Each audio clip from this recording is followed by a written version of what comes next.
नमस्कार। UP special को कैसे पढ़ें आरओ एआरओ के लिए आज का वीडियो इसी पर आधारित है। देखिए, सबसे पहले यूपी स्पेशल के महत्वपूर्ण टॉपिक्स को हम जानें, उससे पहले यूपी स्पेशल के महत्व को हमको जानना है। हालांकि अब यूपी स्पेशल का काफ़ी महत्व बढ़ गया है, खासकर से जब से यूपी पीसीएस मेंस का सिलेबस चेंज हुआ है। जो ऑप्शनल के स्थान पर 2 पेपर यूपी स्पेशल के उसमें ऐड किए गए हैं, तब से यूपी स्पेशल का अपना एक अलग ही लेवल पहुंच गया है और उसका महत्व बढ़ गया है।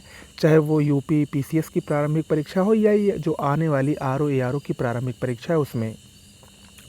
अगर आप आरओ एआरओ की हम बात करें और पिछले साल के पेपर को देखें, तो उससे ये पता लगता है कि यूपी स्पेशल एक ठीक ठाक प्रश्न आता है। इससे मान के चलिए 8 से 10 प्रश्न आपके यूपी स्पेशल के आने तय हैं। और जैसा कि वर्तमान में ट्रेंड 1 साल 2 साल से चल रहा है कि आयोग जो है यूपी स्पेशल से ज़्यादा प्रश्न कर ले रहा है, तो ऐसे में अगर ये 10 प्लस भी हो गया तो कोई हैरानी नहीं होनी चाहिए। ठीक है, और इसको आप बहुत ही कम समय में कर सकते हैं, ये सबसे बड़ी बात है। देखिए, पढ़ाई तो सब कर रहे हैं, लेकिन अब यहीं पर अंतर होता है, जो सेलेक्ट होते हैं, जो नहीं सेलेक्ट होते हैं।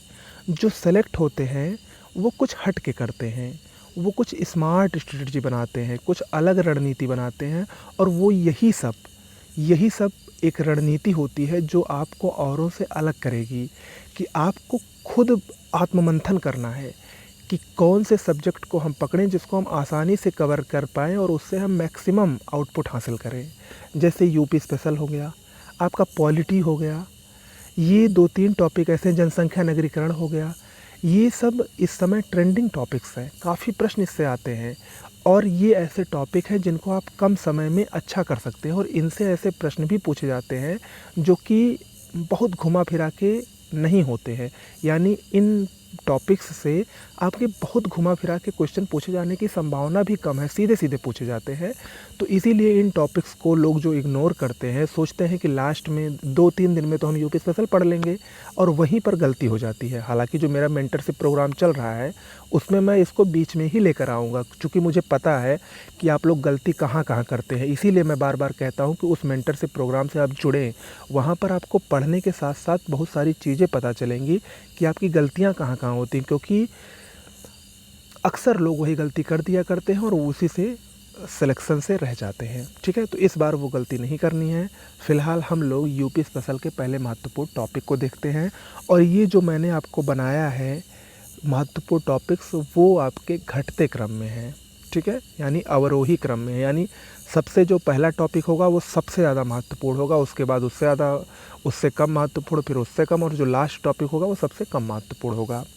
तो ऐसा मैंने बनाया है। तो उसमें सबसे पहला टॉपिक है एक जिला एक उत्पाद। ये आयोग का सबसे महत्वपूर्ण टॉपिक इस समय का है यूपी स्पेशल के लिए। ठीक है, एक जिला एक उत्पाद योजना के अंतर्गत 75 जिलों के जो 75 प्रमुख उत्पाद हैं उसको तो आपको पढ़ना ही पढ़ना है। साथ में कुछ अन्य उत्पाद हैं जो उनसे मेल नहीं खाते हैं। ठीक है, उसको भी आपको पढ़ना है। वो लिस्ट मैं आपको दूंगा, वो आपको मेंटरशिप बैच में करवाया जाएगा। जो नहीं कर रहे हैं, उससे ज्वाइन नहीं है, वो इस तरीके से पढ़ सकते हैं। जैसे अक्सर इसमें मिलान करने के लिए पूछ लेता है कि चीनी मिट्टी के बर्तन कहाँ पर बनते हैं या किसके लिए क्या कहाँ प्रसिद्ध है, क्या प्रसिद्ध है। तो बुलंदशहर में एक स्थान है खुर्जा, ये चीनी मिट्टी के बर्तन के लिए बहुत ही प्रसिद्ध है। गोरखपुर का टेरा कोटा उद्योग बहुत ही फेमस है। ऐसे ही बहुत जो हर जगह के प्रमुख प्रमुख उद्योग हैं वो आपको ज़रूर पढ़ने हैं, और ये मोस्ट इम्पॉर्टेंट है। 1 से 2 प्रश्न इससे ज़रूर आएगा, ये लिख के ले लीजिए। ओके, तो पहला टॉपिक ये हो गया। दूसरा टॉपिक यूपी का सांस्कृतिक परिदृश्य। इसके बाद दूसरा सबसे महत्वपूर्ण टॉपिक है, या इसको हम नंबर 1 भी कह सकते हैं, तो इसमें कोई गलती नहीं होगी। ये नंबर 1, ये नंबर 2, या एक नंबर ये नंबर 2, ये दोनों एक दूसरे के पूरक हैं और दोनों ही एक दूसरे से कम महत्वपूर्ण नहीं हैं। यूपी के सांस्कृतिक परिदृश्य की बात करें तो इसमें प्रमुख शास्त्रीय नृत्य जो कि एक ही है, उत्तर प्रदेश का कथक। इसके प्रमुख कलाकार कौन से हैं, वो किस घराने से संबंधित है, मोस्ट इम्पॉर्टेंट है। प्रमुख संगीत के जो घराने हैं जैसे लखनऊ घराना, बनारस घराना, इटावा घराना, किराना घराना, ये सब जो है इसमें कौन कौन से संगीतकार हैं, वो कौन सा वाद्य यंत्र बजाते हैं, इन सब से भी प्रश्न पूछता है। उनके बारे में कुछ और महत्वपूर्ण बातें हैं तो वो भी पूछता है। प्रमुख लोक नृत्य मोस्ट इम्पॉर्टेंट टॉपिक है। छपेली नृत्य क्या है, कहाँ पर होता है। चौरसिया नृत्य कहाँ पर होता है।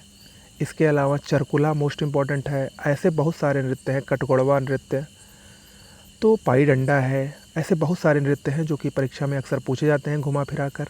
लोकगीत अक्सर पूछा जाता है। कजरी कहाँ होती है, बुंदेलखंड में कि अवध में, मिर्ज़ापुर में, कहाँ कहाँ, वो ऑप्शन दे देगा। तो आपको लोकगीत भी पढ़ने हैं। प्रमुख मेले पढ़ने हैं, जो मेले कहाँ कहाँ पर कौन कौन से प्रसिद्ध मेले लगते हैं। प्रमुख उत्सव कौन कौन से हैं, जैसे आयुर्वेद महोत्सव झांसी में लगता है। सुलहकुल महोत्सव आगरा में हिंदू मुस्लिम एकता का प्रतीक है, आप सभी लोग जानते हैं। इसके बाद अयोध्या महोत्सव होता है, खिचड़ी महोत्सव होता है, बहुत सारे होते हैं। तो ये सब कहाँ पर लगते हैं, कैसे कहाँ होता है, ये सब आपको पढ़ना है। इसमें मोस्ट इम्पॉर्टेंट टॉपिक्स है ये। उसके बाद आ जाते हैं उत्तर प्रदेश के पक्षी विहार, वन्य जीव विहार, राष्ट्रीय उद्यान। मोस्ट इम्पॉर्टेंट टॉपिक है ये। इसमें खासकर अवस्थिति ही पूछता है। जैसे अक्सर पूछता है कि कौन सा पक्षी विहार या कौन सा वन्य जीव विहार और राष्ट्रीय उद्यान तो एक ही है, तो ये कहाँ पर स्थित है, ये पूछ सकता है। या तो इसमें पूछेगा कि सबसे बड़ा कौन है, सबसे छोटा कौन है, या सबसे पुराना कौन है, या सबसे नया कौन है, ये भी पूछ सकता है। लेकिन इसमें खासकर मिलान करने के लिए प्रश्न आते हैं और वही पूछता है किस ज़िले में स्थित है। ठीक है, तो ये आपको आना चाहिए, मोस्ट इम्पॉर्टेंट है। इसके बाद वाला जो टॉपिक है ये भी एक अति महत्वपूर्ण टॉपिक है। उत्तर प्रदेश के प्रमुख संस्थान, कारखाने, फैक्ट्रियाँ इत्यादि जो हैं, ये भी एक इम्पॉर्टेंट टॉपिक है। जैसे उत्तर प्रदेश में सीमेंट फैक्ट्री कहाँ है, उत्तर प्रदेश की एकमात्र अफीम फैक्ट्री कहाँ है, रबर, कृत्रिम रबर बनाने का कारखाना, जूट कारखाना, कागज़ बनाने का कारखाना, ये सब कहाँ पर स्थित है, ये पूछता है। औद्योगिक संस्थान पूछता है। उत्तर प्रदेश वित्तीय निगम कहाँ है, औद्योगिक विकास निगम, इसकी स्थापना कब हुई थी, कहाँ इसका मुख्यालय है। नोएडा, लीडा, गीडा, ये सब जो हैं, ये सब क्या हैं, स्थापना कब हुई थी, ये सब आपसे पूछता है। प्रमुख विश्वविद्यालय में सामान्य विश्वविद्यालय, केंद्रीय विश्वविद्यालय कौन कौन से हैं, कितने हैं, कब स्थापित हुए थे, क्रम से बनाइए उसको। कृषि विश्वविद्यालय कौन से हैं, चिकित्सा विश्वविद्यालय कौन कौन हैं, मुक्त विश्वविद्यालय, डीम्ड विश्वविद्यालय, ये सब आपको पता होना चाहिए। ये सब एक इम्पॉर्टेंट टॉपिक हैं। इसके बाद आपको अन्य प्रमुख संस्थानों को पढ़ना है। जैसे उत्तर प्रदेश में शुगर रिसर्च इंस्टीट्यूट कहाँ पर स्थित है, ड्रग रिसर्च इंस्टीट्यूट कहाँ पर है, सी मैप कहाँ स्थित है, शिश कहाँ स्थित है, कैंसर संस्थान कहाँ है, लेप्रोसी इंस्टीट्यूट कहाँ पर स्थित है। इस टाइप के जो संस्थान हैं ये सब कहाँ पर स्थित है, ये आपको पता होना चाहिए।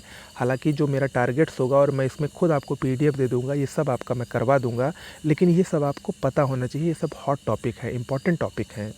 उत्तर प्रदेश के प्रमुख पार्क, इससे एक प्रश्न तय है, मोस्ट इम्पॉर्टेंट है। नॉलेज पार्क कहाँ स्थित है, नाइट सफारी पार्क, जीवाश्म पार्क, अप्रैल पार्क, लेदर पार्क कहाँ स्थित है, लेदर टेक्नोलॉजी पार्क कहाँ स्थित है, ये सब पूछा जाता है और पूछा गया है विगत वर्षों में। उत्तर प्रदेश के भाषाई संस्थान इम्पॉर्टेंट है। जैसे उत्तर प्रदेश में उर्दू अकादमी की स्थापना कब हुई, हिंदी अकादमी की कब हुई, संस्कृत अकादमी की कब हुई, हिंदुस्तान एकेडमी कहाँ स्थित है, ये सब पूछता है। सांस्कृतिक संस्थान हो गए, जैसे उत्तर प्रदेश जनजातीय और लोक कला संस्थान कहाँ पर स्थित है इत्यादि, ये सब पूछता है। निराला आर्ट गैलरी कहाँ स्थित है, नक्षत्रशालाएँ उत्तर प्रदेश में जो हैं वो कहाँ पर स्थित है, वीर बहादुर सिंह या पूर्वांचल में कौन कौन सी हैं, या जो बौद्ध के लिए है वो सब कहाँ पर स्थित है, तो ये सब पूछता रहता है। ठीक है, तो ये मोस्ट इम्पॉर्टेंट है। इसके बाद उत्तर प्रदेश के प्रमुख खनिज और प्राप्ति क्षेत्र, बहुत ही छोटा सा टॉपिक है। इसमें खासकर ये खनिज आपको ज़रूर पढ़ने हैं, यूरेनियम, चूना पत्थर, संगमरमर, कांच बालू, तांबा। इनकी प्राप्ति कहाँ कहाँ होती है, बहुत ही सीमित है। 9-10 जिलों में उत्तर प्रदेश में कुल खनिज पाए जाते हैं और उसी में घुमा फिरा कर ये पूछता है। ठीक है, तो ये आपको जानना ज़रूरी है। इसके बाद उत्तर प्रदेश का सामान्य परिचय, उत्तर प्रदेश के पूर्व में क्या क्या नाम थे, कब कब चेंज हुए, इसकी स्थापना कब हुई, इसका पुनर्गठन कब हुआ, राजकीय प्रतीक कौन कौन से हैं, कब अपनाए गए हैं, उत्तर प्रदेश की भाषा क्या है, द्वितीय उपभाषा उर्दू को कब राजभाषा घोषित किया गया, सीमा पर कौन कौन से ज़िले स्थित है, उत्तरी ज़िला कौन है, दक्षिणी ज़िला, पूर्वी ज़िला, पश्चिमी ज़िला। इसके अलावा प्रशासनिक स्वरूप, विधानसभा की सीटें कितनी हैं, लोकसभा की सीटें कितनी हैं, विधान परिषद की सीटें कितनी हैं, प्रथम मुख्यमंत्री, प्रथम राज्यपाल, प्रथम विधानसभा सभापति, विधानसभा अध्यक्ष कौन कौन से थे, तो ये सब आपको पता होना चाहिए उत्तर प्रदेश के सामान्य परिचय के अंतर्गत। इसके बाद उत्तर प्रदेश की जनजातियाँ, ये भी एक मोस्ट इम्पॉर्टेंट टॉपिक है। इसको मुझे ऊपर रखना चाहिए था लेकिन मैंने इसको नीचे रखा है। लेकिन ये बहुत ही महत्वपूर्ण टॉपिक है, खासकर इतनी जनजातियाँ आपको ज़रूर पता होनी चाहिए और वो किस किस ज़िले में पाई जाती हैं। थारू, बुक्सा, सहरिया, गोंड, माहीगीर और खरवार, इनसे संबंधित जानकारी तो आपको ज़रूर पता होनी चाहिए। साथ में इनकी कुछ विशेषताएँ हैं, जैसे थारू जो है वो दीपावली को शोक पर्व के रूप में मनाती है। ये अपने आप को किरात वंश का कहते हैं, तो ये सब आपको जानकारी पता होनी चाहिए।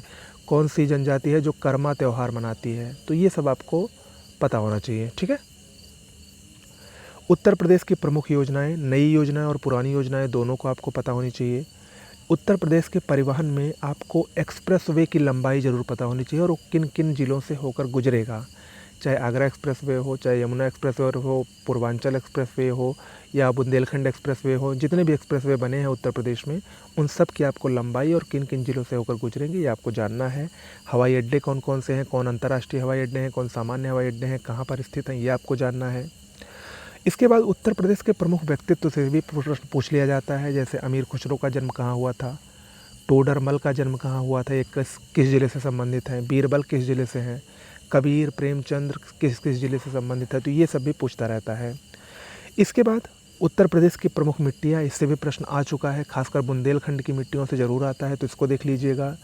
झीलें से भी प्रश्न आ सकता है मिलान करने के लिए, उत्तर प्रदेश के प्रमुख बांध और सिंचाई प्रणाली किससे, और इसी में नहर प्रणाली है, कौन कौन सी नहर, कौन सी पुरानी नहर है, सबसे पुरानी उत्तर प्रदेश की कौन नहर है, और कौन सबसे बड़ी नहर है, शारदा नहर, निचली गंगा नहर, ऊपरी गंगा नहर, तो इन सबसे प्रश्न ज़रूर पूछे जाते हैं। ये इतने टॉपिक उत्तर प्रदेश के सबसे महत्वपूर्ण टॉपिक्स में से एक है, इनको आपको पढ़ना है। अच्छा, अब ये प्रश्न उठता है कि इसको किससे पढ़ें, तो इसके लिए दो किताबें, दोनों बहुत ही अच्छी किताबें हैं, परीक्षावाणी या फिर आप घटना चक्र, दोनों में से कोई भी एक बुक ले लीजिए। दोनों अपने आप में बहुत ही अच्छी बुक है, जो आपको समझ में आए लेकर इसको पढ़ डालिए, और टारगेट्स में जो हम आपको देंगे तो भी आपको पढ़ना ही पड़ेगा इसको, ठीक है।